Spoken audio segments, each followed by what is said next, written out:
បរិទេវៈជំពូក3ខ22និងខ23គឺនៅពីសេចក្តីនេះថាកុំតែមានសេចក្តីសប្បុរសរបស់ព្រះយេហូវ៉ានោះយើងបានសូន្យបាត់អស់រលីងទៅហើយតែសេចក្តីមេត្តាករុណារបស់ទ្រង់នោះមិនចេះផុតឡើយសេចក្តីទាំងនោះចេះតែថ្មីឡើងរាល់តែព្រឹកជានិច្ចសេចក្តីស្មោះត្រង់របស់ទ្រង់ធំណាស់ខគម្ពីរប្រចាំថ្ងៃ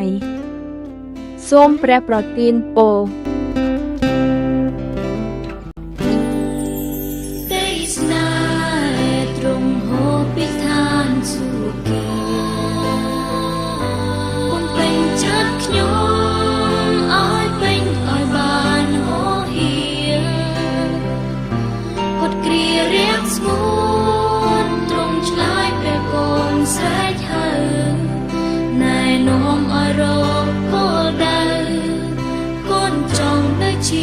មួយទ្រង់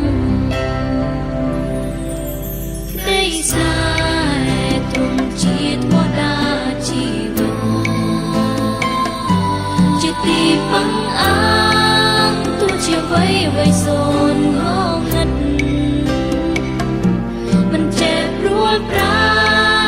លោកគេមិនអាចផ្ដល់ទេក្តីស្រឡាញ់ដែលស្ថិតស្ថេរជាមួយទ្រង់ក្តីស្នេហ៍អស្ចារ្យទ្រង់ជាស្នេហ៍ជា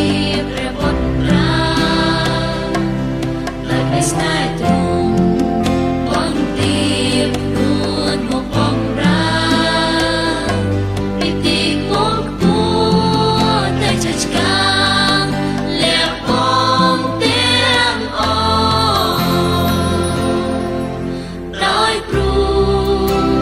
ក្តីស្នេហ៍ទ្រង់អស្ចារ្យ